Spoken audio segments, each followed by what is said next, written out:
Welcome, everyone. Welcome as people start rolling in. We've got a few moments and we will kick things off officially here in just a bit. Thanks for coming.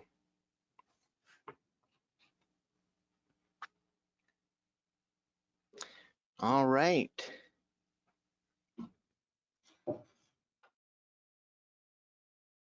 So it is 11:45, and with respect to everyone's time, well, 11:45 Eastern Standard Time. With respect to everyone's time, let's go ahead and get started here. First off, my name is Del Belcher. I'm the marketing manager here at Commonwealth Associates. I want to welcome all of you today, and I would just thank you so much for joining us to learn about solar grounding.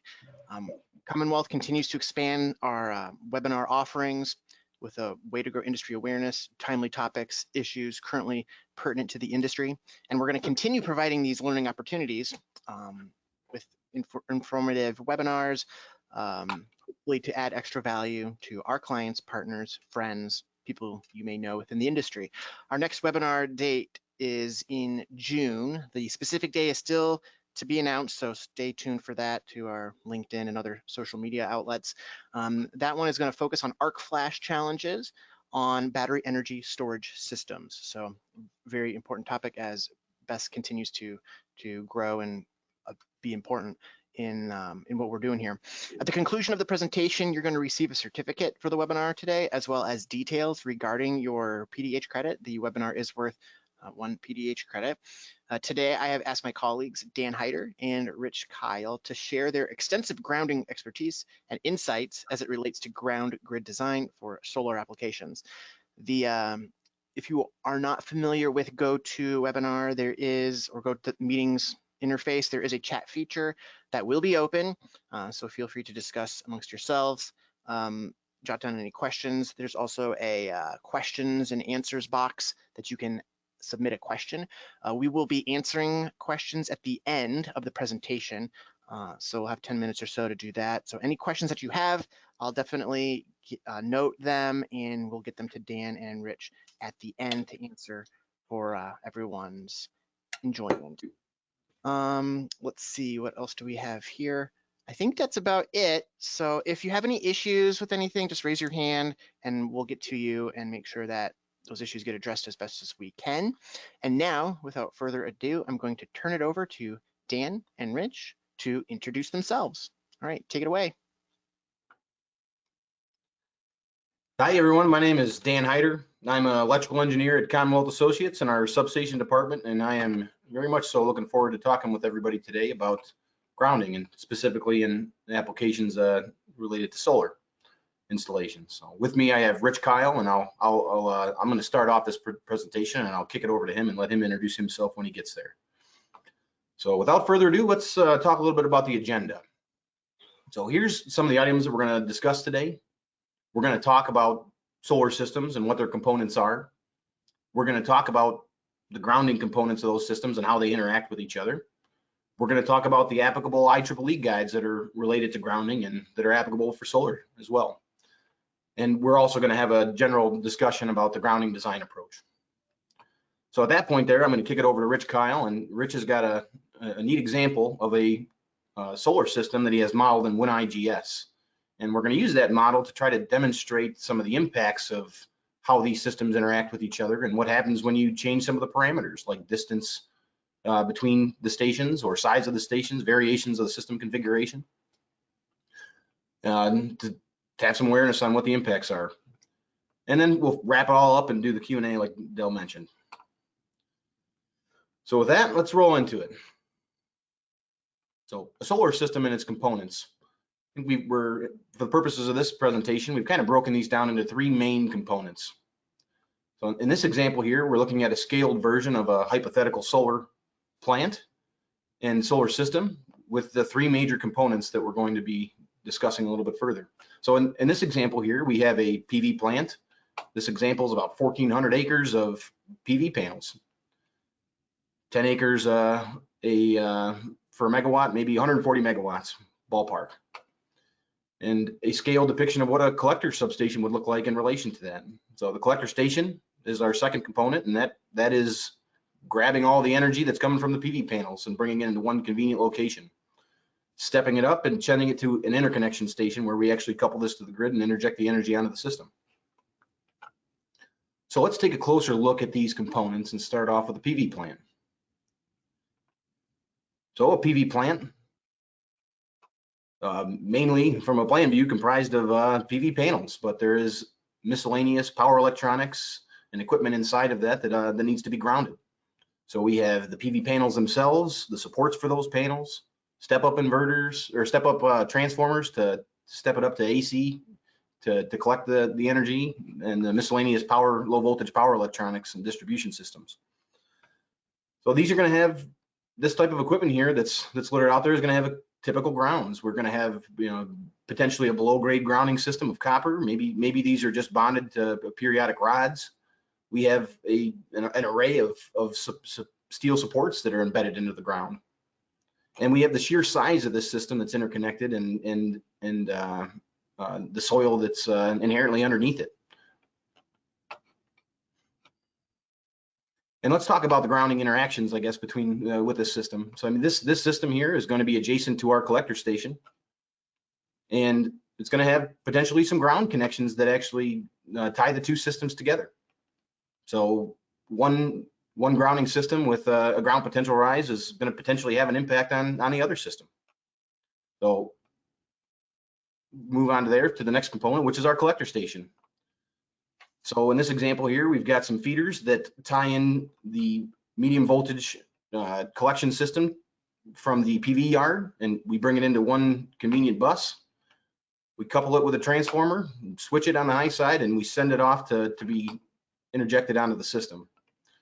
So in this example here, this is, for all intents and purposes, a pretty traditional substation. You know, it's going to have similar components of an embedded buried below grade ground system and equipment and structure grounds that are all tied together and holding the collector station to an equipotential plane from a touch and step potential perspective. So how does this grounding system interact with the outside world? So this system is between the PV yard and the interconnection station, and there are going to be electrical connections to both the medium voltage feeders and the high voltage transmission line. Now, that transmission line may have shield wires. It may be an underground line with neutrals that are actually bonded at both ends. It may have an underground line that doesn't have a neutral, but may have a ground continuity wire to allow some fault current to return. But the key thing to remember there is that if those grounding systems are interconnected, that they are going to interact with each other, and depending on the system configuration, things are going to change. And next we have the interconnection station. So while the PV yard and the collector stations will be somewhat similar, the interconnection station could vary depending on where we're interjecting the system at and what is on the system at that point. You know, what voltage is available? What's the voltage of the transmission line that we're trying to connect into? You know, is there going to be transformers there and local ground sources? This, for all intents and purposes, a grounding design of this station, you know, with the addition of a collector with a PV plant, is going to be no different than any other substation project where we're adding a line. We need to be mindful of the grounding interaction between that grounding system and the other adjacent facilities where that grounding system is connected to.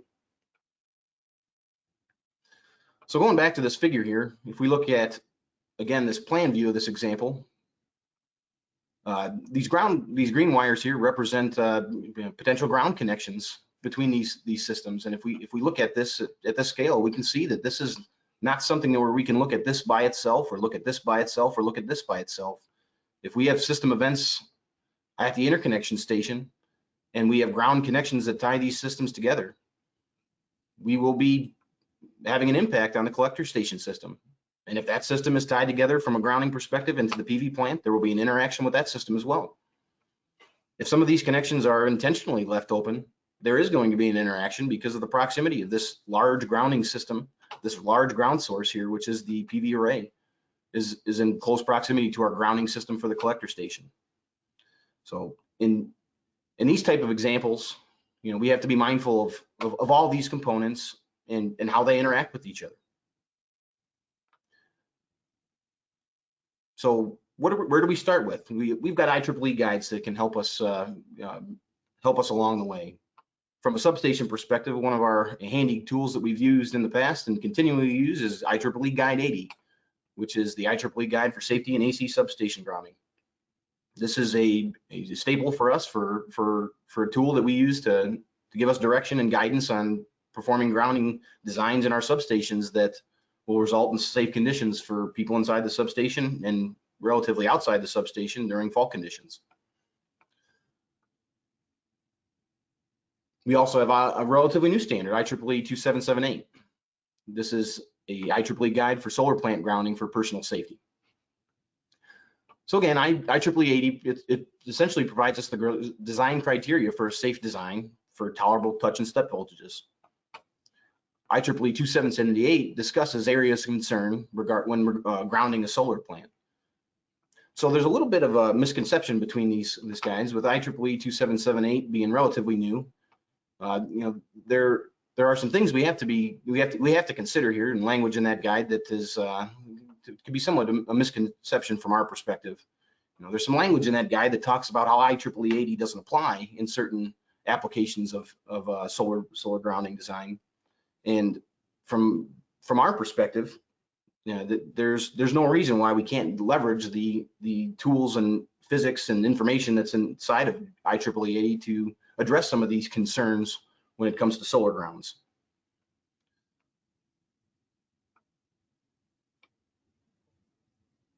So what are some practical problems with solar plants? Determining a soil model. How close are these things together? Are they going to be in the same soil, or does that soil vary over a large, over a large 1,400 acre site? We could have multiple soil samples that a lot of variation in the soil that we're modeling. How do we account for that? There's a lot of system information we need to build that model. We need to understand what's happening at the interconnection substation and the transmission line and distribution line configurations there, the transformer configurations, so that we can understand during fault conditions how fault current is going to return over its sources and how much of that is going to go through the earth and drive GPR at our local sites that causes us issues from a grounding perspective, from a touch and step potential perspective. What type of limitations do we have with our grounding software? Depending on how we build this model, you may just be building a model that has assumptions for the outside world. You may just be looking at an interconnection station or just at a collector station.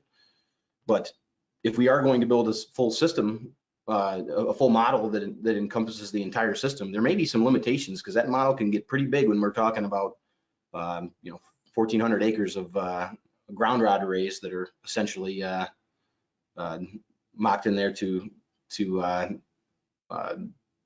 mimic the PV grounding area. So we have to be careful of the limitations of software, and essentially we have to have an understanding of grounding principles. The information that's in IEEE 80 and the principles that we use to make the decisions that we make when it comes to grounding and grounding design still hold true. So in these examples, whether we're looking at an interconnection station or a collector station or in a PV yard, it's the same iterative process for a grounding design as if it were in a traditional substation. We're essentially going to start, and this is a figure from IEEE Guide 80, which is a workflow. We're essentially going to collect field data. We're going to get the information that we need to understand what's happening on the system and build a model. We need to have soil information. We need to have system configuration. We need to have an understanding of the transmission lines, of the connection between the collector station and the interconnection station. Is that underground? Is it overhead? How big are the wires? What size is the messenger wire?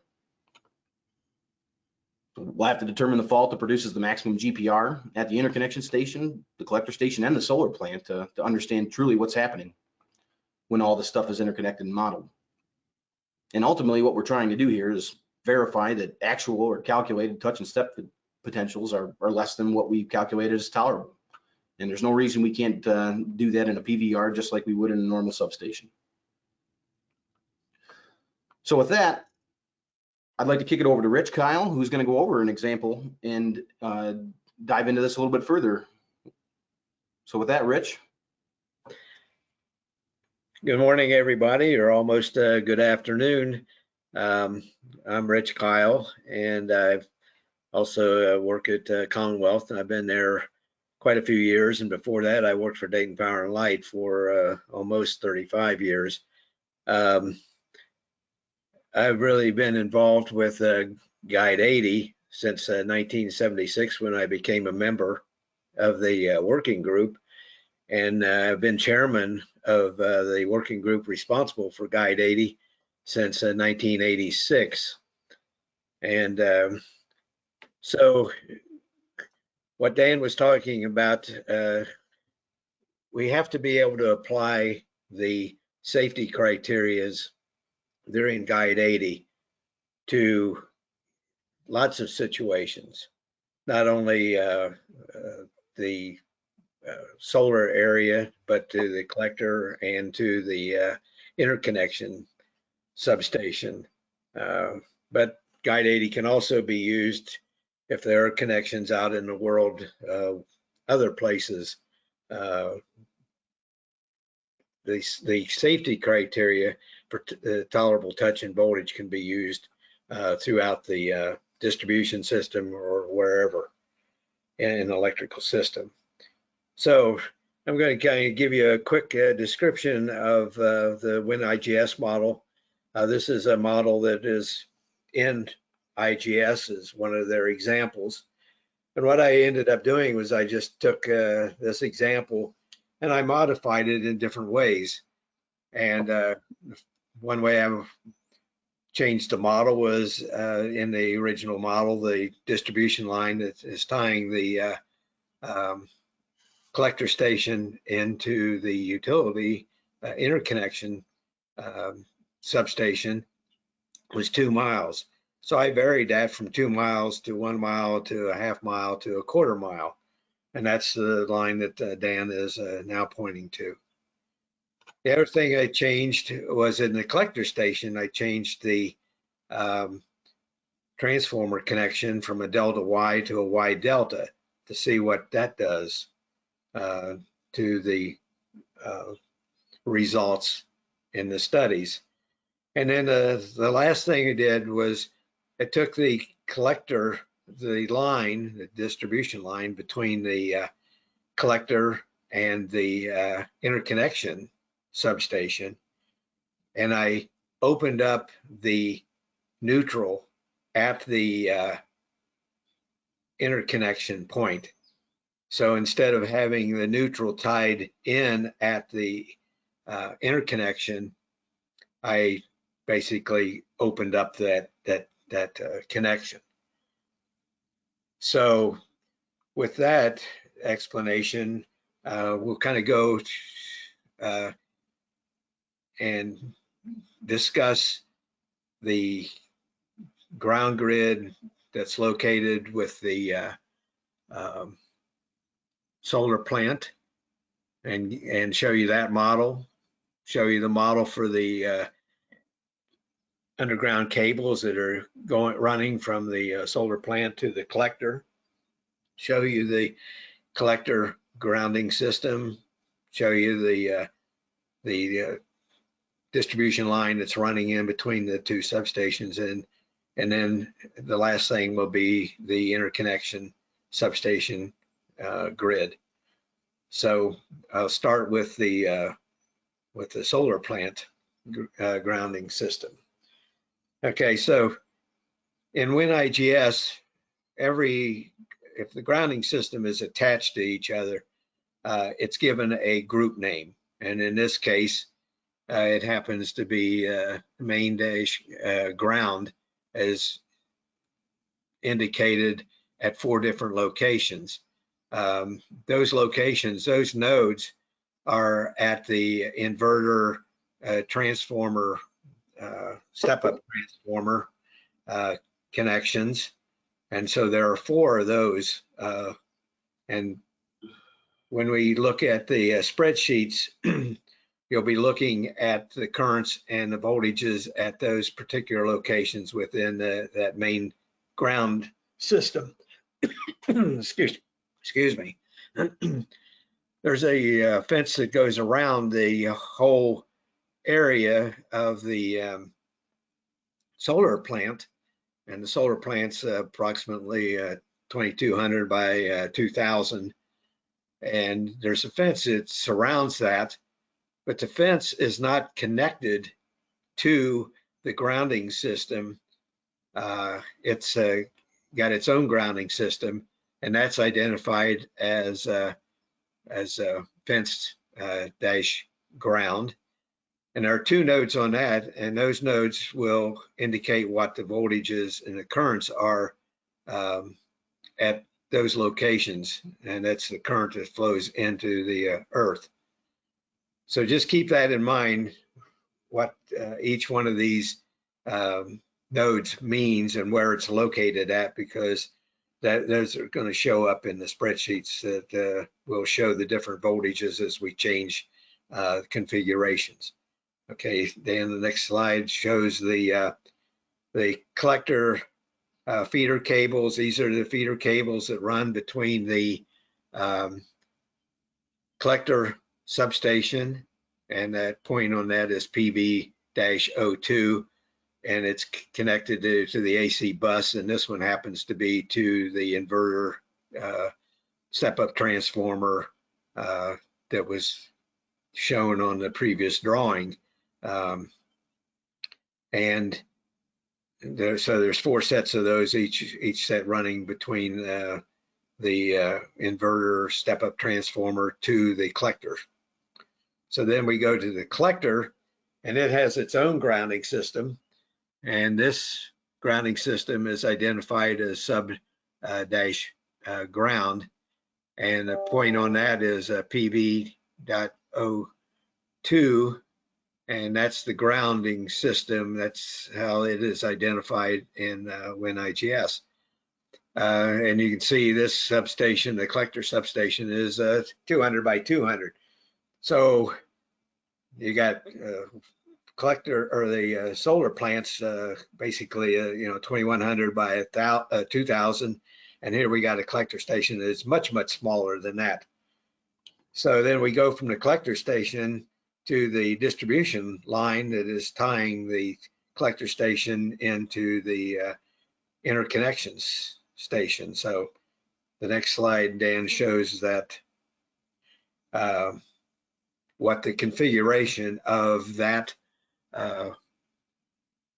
distribution line looks like. So there's 3 phases, and then there's a neutral underneath, and WinIGS takes into consideration, the locations of all those to come up with the system.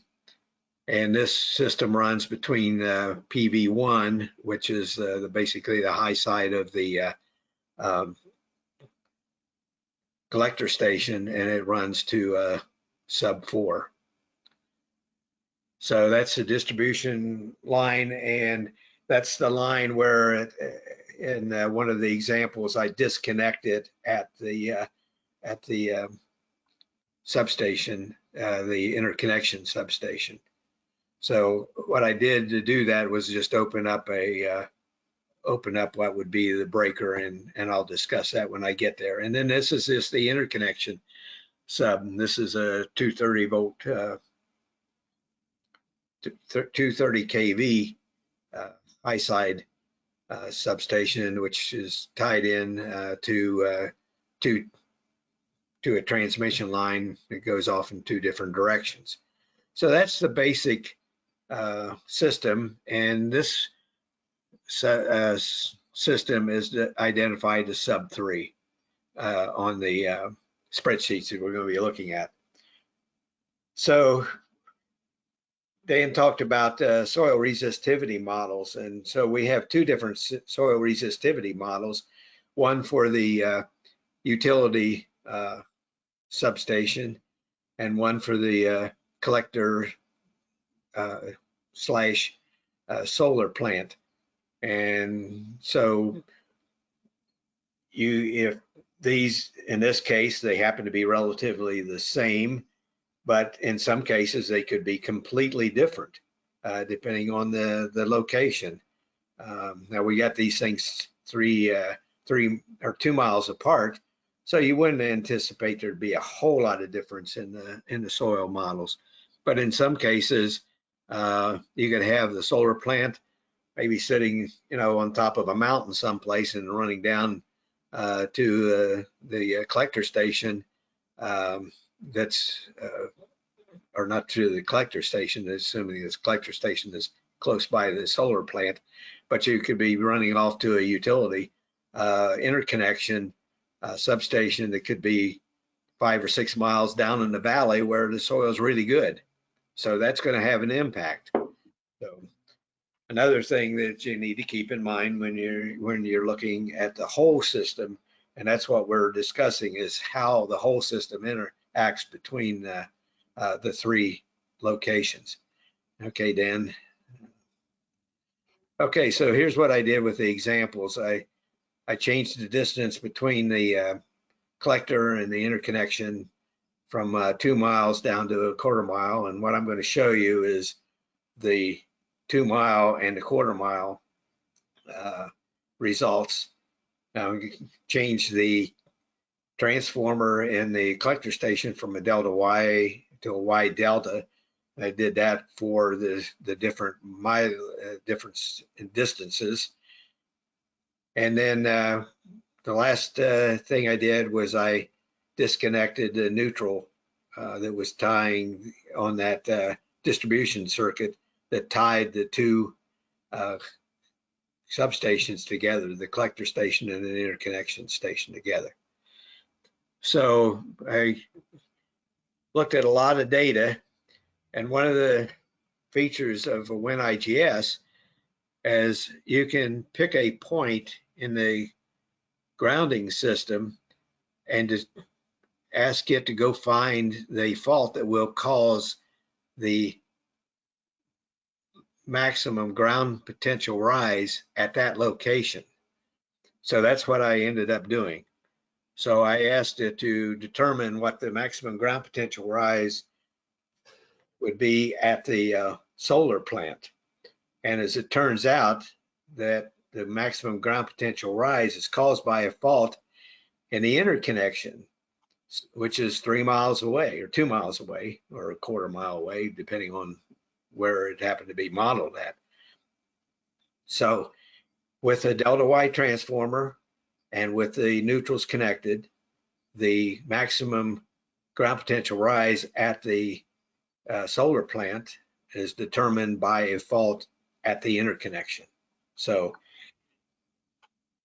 next slide, Dan, and we'll show what the results are. Okay, so here's what the results look like. And the nodes that I pointed out, the DC 1, 2, 3, and 4 are at the solar plant, and those are all one group in WinIGS. Remember, and then the fence, I told you that it's separate group, even though it's surrounding, it's not connected into the grounding system for the solar plant itself. And so it's being energized through the earth. And PV2, that is the grounding system at the collector station. And the earth voltages that you're looking at are the combination of the earth currents within the solar plant and the collector station. Down below, those are the earth currents and the fault currents that are at the interconnection substation. Okay, so if we kind of look at these, it's pretty easy to see that when you are 2 miles away, the voltages and the currents are less than they are when you start moving that collector station and the solar plant closer to the interconnection. And in this case, by moving it from 2 miles to a 1/4 mile, if you look at just some of the voltages, you can see that the voltages go up, about 3 times greater. So you go from about 400 up to about 12 to 1200 or so a little higher than 3 times. And then if you look at what is happening with the fence is just sitting there and it's being energized through the earth, and those voltages also go up. And so in one case, you may not have a problem with the fences, but if you get it close enough and there's some other grounded object that's close to that fence, then you could end up with a problem. So you can see the currents change at each one of the locations. But if you look at what's happening at sub 3, the voltages, the earth currents change somewhat, the voltages change, and the fault current changes, the total fault current changes slightly, but it's still close to 12,000 amps. And that's the fault that is on the high side of the delta Y transformer in an interconnection, creates the highest ground or the maximum ground potential rise at the interconnection sub, but that also transfers that into the collector station and into the solar plant.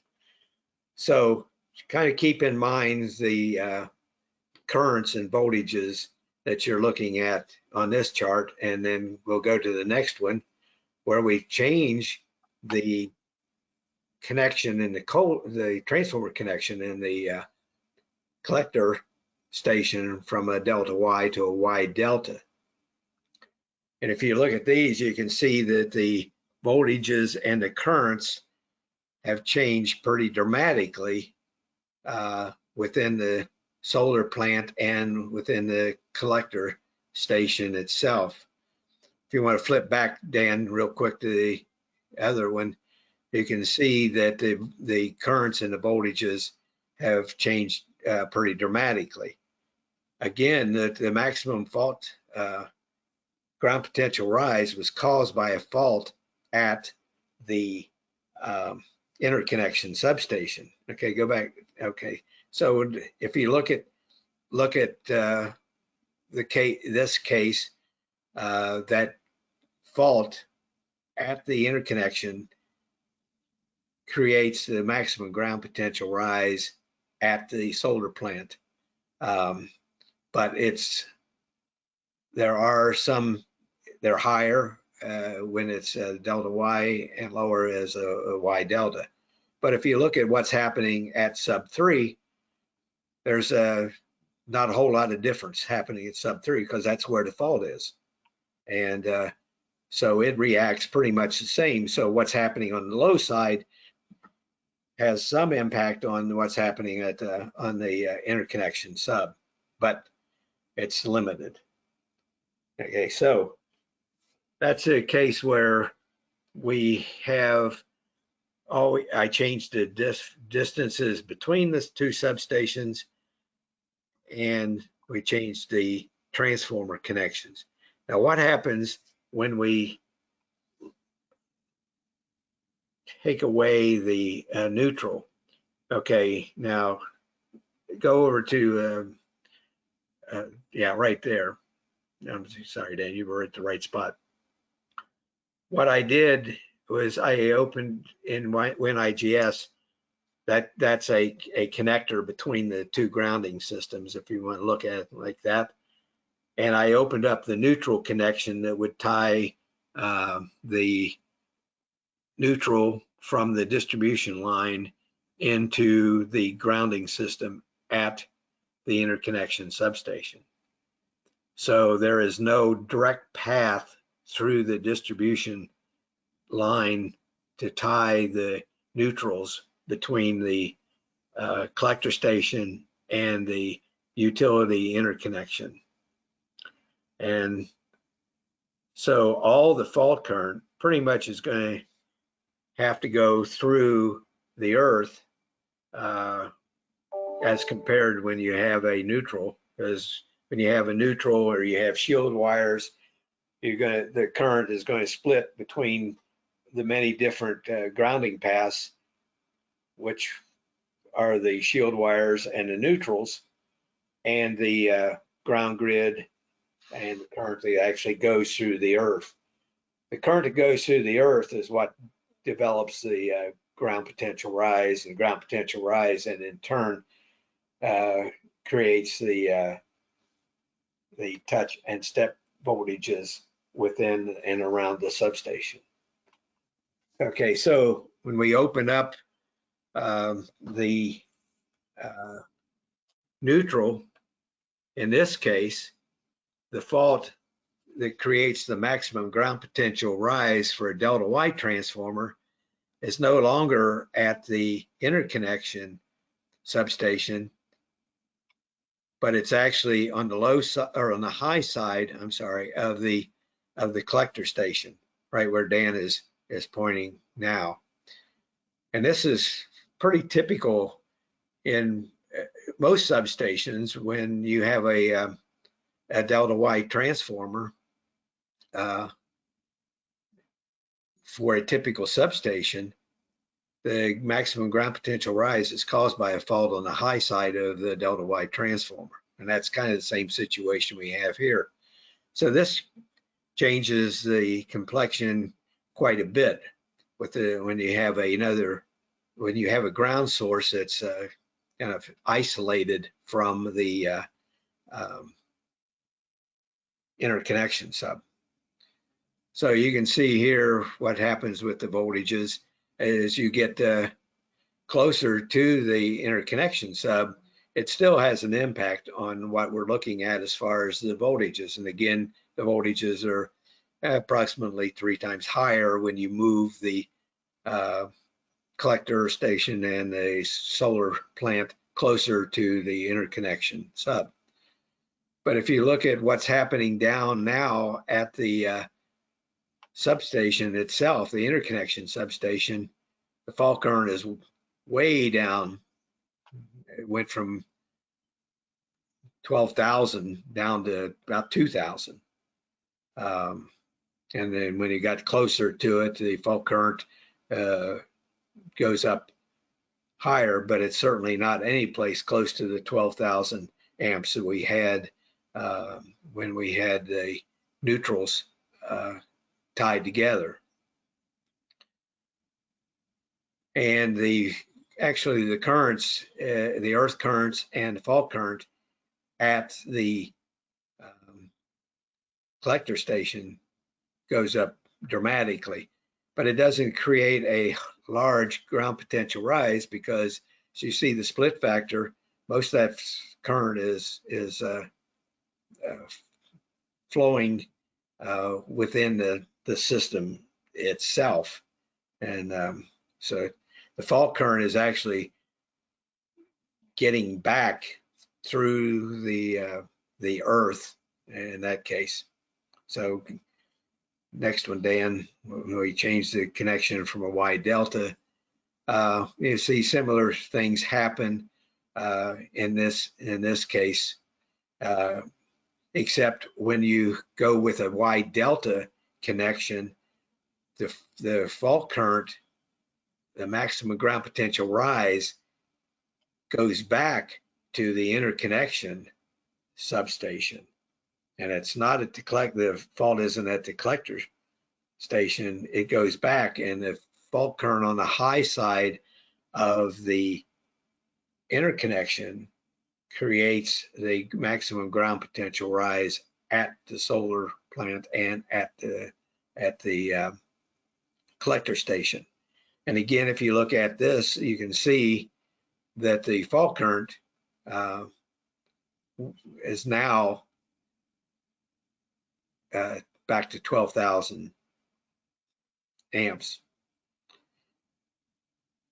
So looking at all the data, it kind of emphasizes what Dan was talking about earlier, is that we need to be able to model the substation in detail and understand what the ramifications are of the different types of connections and how these three different entities are connected together.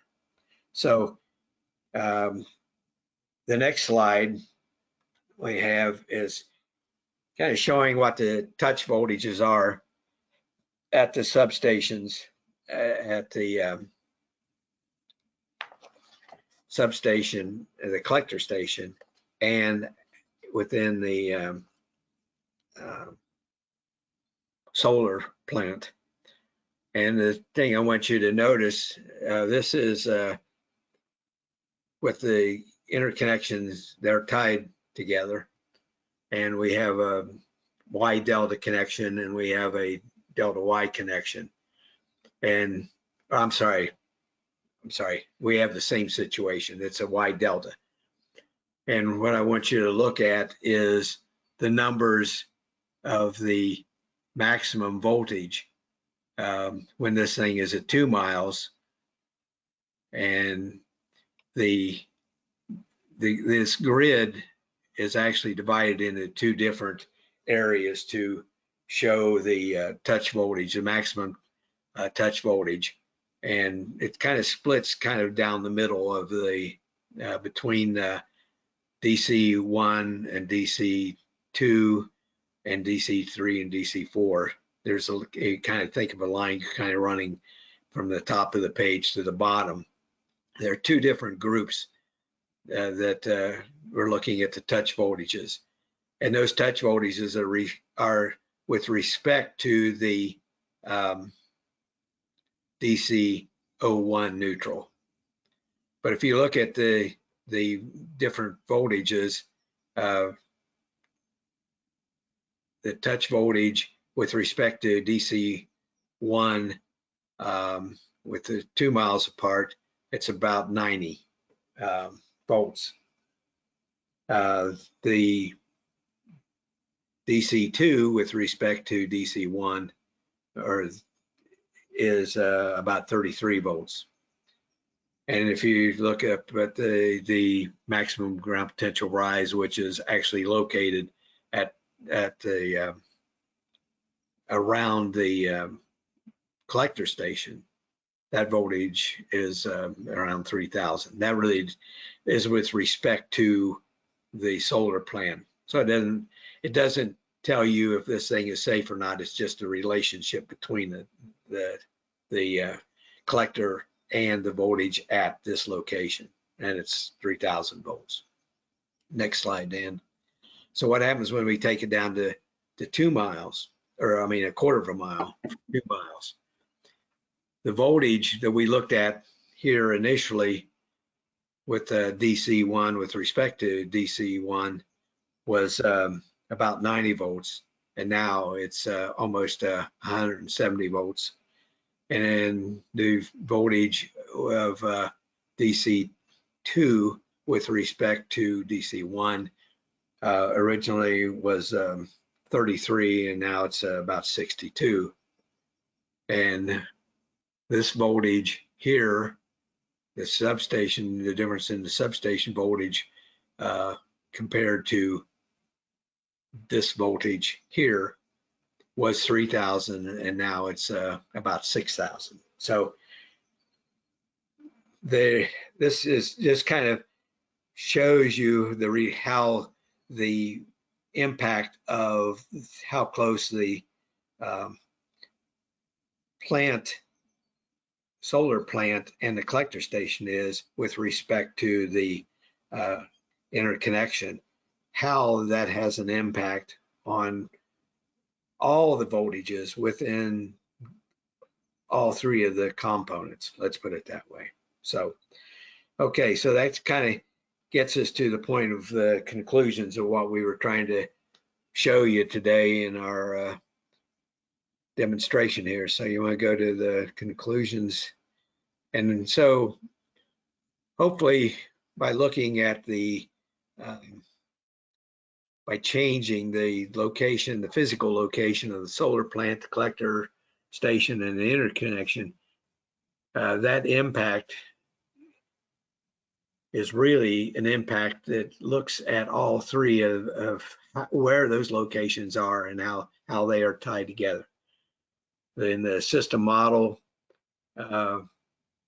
you need to be able to represent as closely as you can in a computerized software model. You need to try to duplicate all the connections, all the equipment that you have, and the relationship between those physically, the distance between them, between the solar plant and the collector, between the collector and the interconnection, and the type of connections you have between there. If it's an underground connection or an overhead connection, what the connections are with the transformers. As you can see from the examples, each one of these does have an impact, and it has an impact on the overall system, not just one. What's happening at the interconnection has an impact on the collector and on the solar plant. So, Dan, I'll let you take over and go through the rest of the conclusions. Okay, thanks, Rich. Yeah, so really it's just awareness. Like in Rich's example, you know, what's happening in the collector station in that first example has nothing to do with the collector station. There's a fault that's 2 substations away that is resulting in you know, significantly larger touch and step potentials at that site, depending on how we vary the distance between them.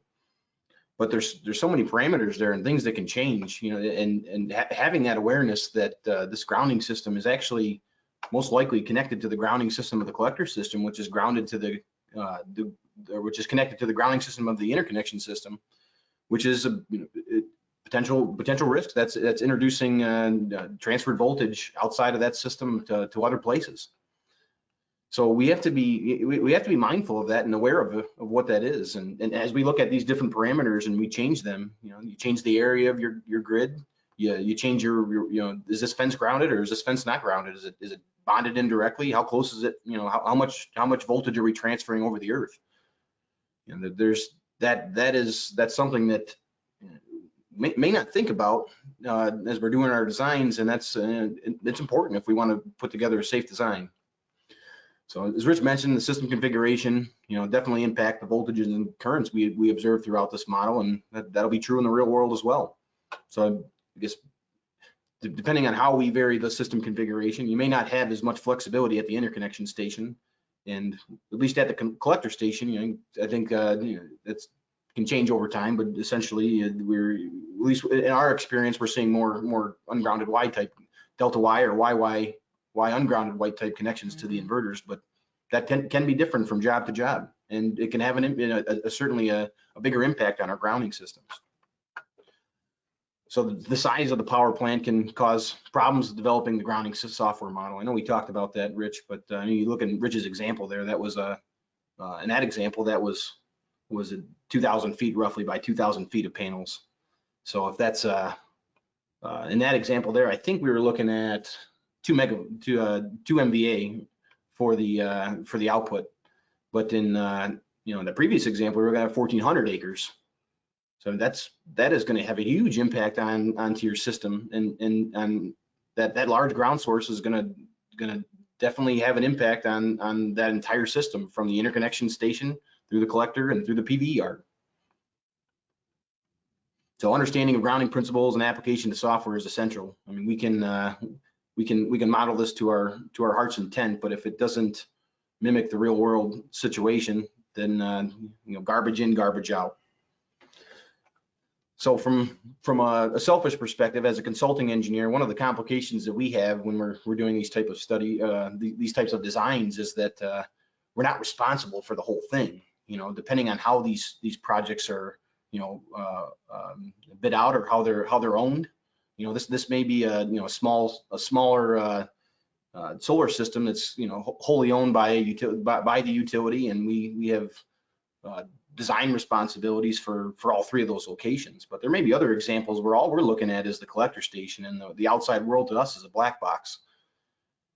We can't we may not get the design criteria we need at the bid stage also to dial that in. So we have to drive conversations and assumptions and clarifications as we work on this to understand the approach, because there's so much that's outside of our control if we're just looking inside of that black box that could be affected by things outside of it. So driving that conversation and that understanding early in a project is key to having that awareness up front. So that's all the conclusions. Anything else you want to wrap up or mention there, Rich, before we close it out and kick it over to Del? No, I just, the one point I think is really important is maybe from a design standpoint is making sure that you understand really the grounding principles, and what Guide 80 is based on is designing for a safe grounding system based on making sure that the actual touch and step voltages are lower or less than the actual touch voltages. So that applies if it's in the solar plant, if it applies to the fence that's around the solar plant, at the collector station, and at the interconnection station. And knowing that those principles is important, and then being able to understand how to apply those principles and how to model the different grounding systems in the software. It's really essential in order for you to come up with a good answer. Like Dan said, sometimes you don't have all the information you need, and you got to make some hopefully good engineering judgments to make the assumptions that you need to design the system that you're responsible for. So I guess that's my final words, Dan. Okay, well, thanks, Rich. And with that, Del, I'll kick it over to you to see if we got any questions or comments, and to close things out. All right. Hey, everybody. Thank you so much for your presentation, Dan and Rich. Really good stuff. A couple items before we get to the Q&A. Let me get my notes here. We've got, so at the, before we get to the Q&A, a couple quick things. At the close of the presentation, you're going to receive an email from GoToWebinar with a certificate that says you've completed the webinar and participated in that, and some documentation regarding your proof of PDH. That'll come in a follow-up email later this afternoon. If you have any additional questions about the after the Q&A session, please feel free to reach out to us. Also, please be on the lookout for our next webinar series regarding arc flash challenges on battery energy storage systems.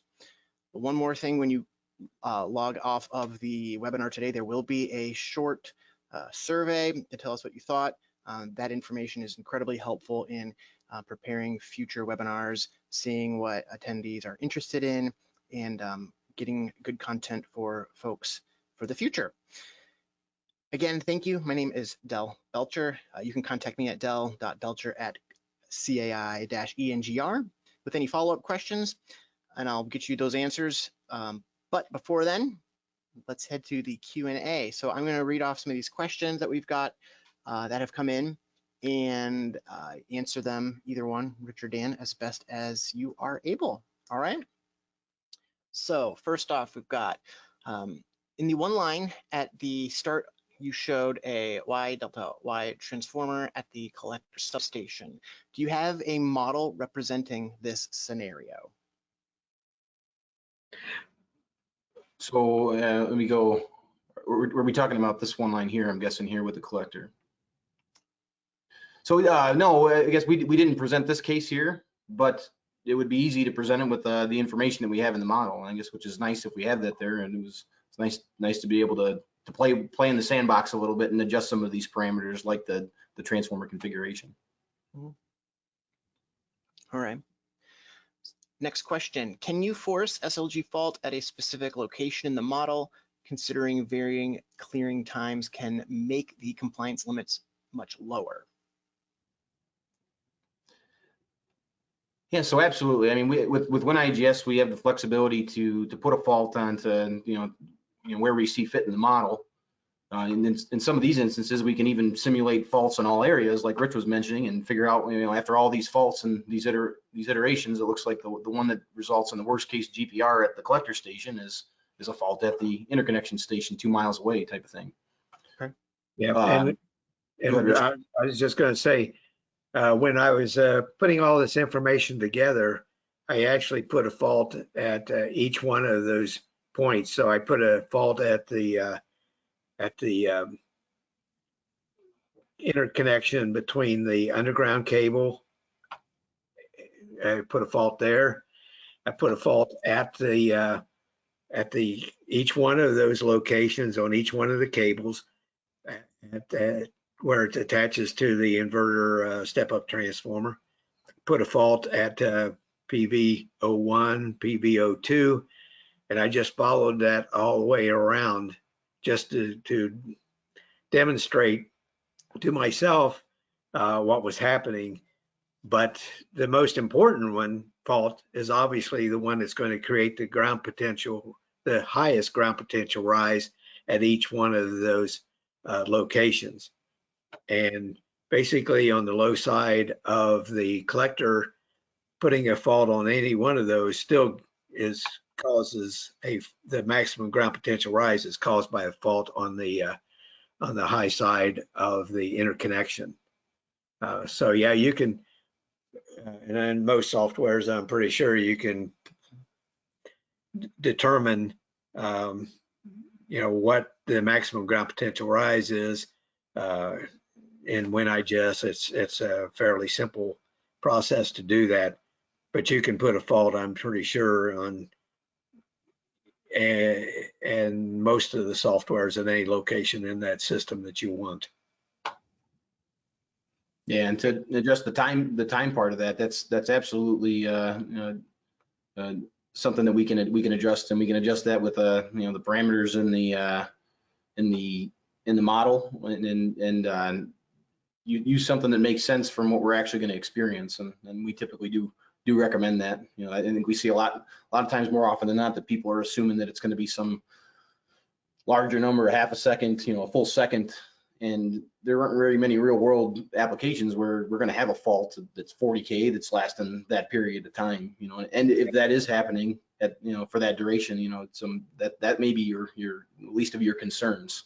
Right. So yeah, I mean, that's something that's definitely a tool. We like to start, especially if we've got a regular, a grid with typical spacing, we'll say, start with something conservative, but that is certainly a tool that we can use on any point in this model to essentially lower or to increase our tolerable touch and step potentials is what that does. Yeah, one of the things I used the WinIGS to come up with these examples. But I didn't spend a lot of time and didn't want to act like I was selling WinIGS. But yeah, you can to determine what the touch and step voltages are. You can adjust the clearing time to change the tolerable touch and step voltages and compare them against what the actuals are. There's a lot of functionality that I didn't get into all the details. We could spend hours and hours talking about how to actually go through and try to model one of these things. Yeah, I think the key takeaway there is that, as you adjust this stuff, you have some pretty drastic changes into the results that come out of it. So, it's really changing one of these parameters just a little bit. It can have a big effect, and we may not be aware of it unless we're looking at things to this scale. Yeah. So. Great. Okay, great. Thank you for the very thorough answer. Really nice. Appreciate that. Next question: how does neutral grounding reactor at collector transformer affect ground design? Are you talking about a impedance in the between the transformer and the ground grid? You think that's what it is, Dan, or are we talking about the installation of like a zigzag transformer on the secondary of the transformer here? Yeah. Well, And if- either one, yeah, that will change obviously will change the configuration, and it'll change the current flows by adding in that extra impedance in there. I couldn't tell you exactly what's going to happen, but I can tell you that it will have an impact on the distribution of the fault current between the earth and the overhead shield wires or anything else within that system. Thank you for that. Next question, if you report the touch voltage respect to the DC01 end node at when 600 feet away when 600 feet away, won't the voltage drop be significant at the end of the PV panels? Are you considering the self/mutual impedance of the PV arrays? Okay, the touch and step voltages that happen within the grid itself. Yeah, so you can, in WinIGS, you can pick what you want for the reference point.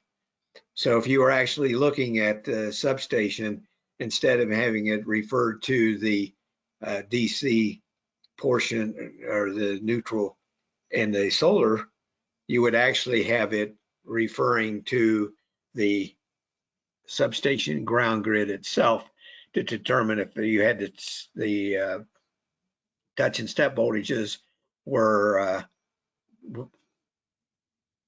within the criteria of meeting the tolerable touch and step voltages.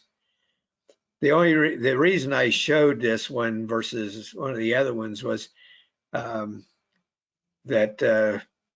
it kind of shows that the maximum ground potential rise is where that little you might circle the cross on the Oh, you're talking about here. yeah, that one. Yeah. That's where the maximum ground potential rise is in that area that we are looking at. Okay. And if you notice, that's pretty close. It's where, with respect to that, the substation. Okay. So when you get typically the ground potential rise, the maximum touch voltage is at the corners of the substation grid. And that holds true for the solar plant also. At the edges of the ground grid, no matter if it's just made up of a bunch of ground rods or whatever that are mimicked in the solar plant, the maximum ground potential rise with respect to itself is going to be in the corners. What I put this in here for was to kind of show that there is an influence between the collector station and the solar plant itself. And that was to show those voltages that went from 90 up to 160 or 170 at that same point, depending on if it was 2 miles or 1 mile or a quarter mile away. So typically you look at, when you're talking about touch and step voltages, you're looking at with respect to whatever you can touch within that area. The fence, if it's isolated, what you're looking at is what the touch and step voltages are with respect to the fence, because that's what you're touching. So the earth is actually energizing, if you want to look at it, the fence. And so the difference in the potential on that fence versus the potential at your feet, determined by whatever the earth potential is where your feet are at, is the touch voltage that you're looking at. If there was some chance that you could touch a ground in the PV yard itself and touch that fence, then you have a problem, because now you got two different potentials, one for the PV yard itself and that fence. If there's a way that you could extend your arms and touch between them, you're going to have a tremendous difference in voltage and exceed the tolerable touch voltages. So that's why in Guide 80, we always kind of recommend that if all possible, that you tie the substation fence into the ground grid and it be within the confines of the ground grid itself. That may be more information than you were asking for. Hey, that's why we're here, to get the word from the experts. So thank you, Rich. Appreciate that. We've got about a few minutes left for a few more questions, so get those in if you have them. The next question is, are there any instances that you would recommend the ground grid of a collector substation to be replaced? For example, repurposing an old collector substation and adding new equipment.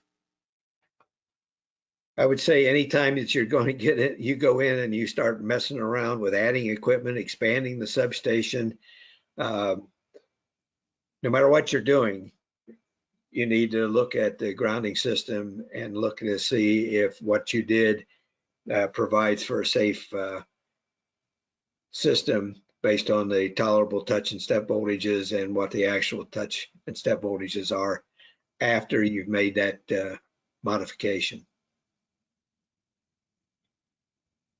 Great. Let's just add on to that too. I guess if if that is an age system that's obsolete, and for that matter, I guess even if it's relatively new, we still don't we don't know what the state or the state of those grounding connections are. If some of those this is in a corrosive area, maybe they've corroded over time, or maybe you've got some improper connections, or some wires have been cut over the years during construction on accident. Who knows? But yeah, that's always something that's potentially a good idea too, is to get out there in the field and do some testing and observations on the actual conditions too. It's kind of a moot point if we assume that all this ground is there. We've got drawings that show a 25 by 25 foot spacing grid, and then you get out there and it doesn't meet those conditions, or it's deteriorated to the point where we can't count on it. Yeah, so integrity testing is a good thing to do to make sure that the grounding system is still intact. Okay, thank you. Next question, in your experience, are designs primarily using a concentric neutral on cables, dedicated trench ground, or both? Maybe overhead for larger PV, or does it depend on the developer, as those play large roles in return current?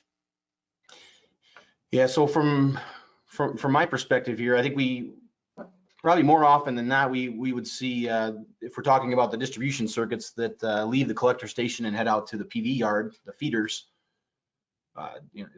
having that concentric neutral grounded at both ends, if we're in a Y system, is what we've seen more often than not. But it's always a conversation, especially if it pertains to the size of that neutral or any extra copper. If we're running these circuits out, are we bringing any ground continuity wires out with those as well?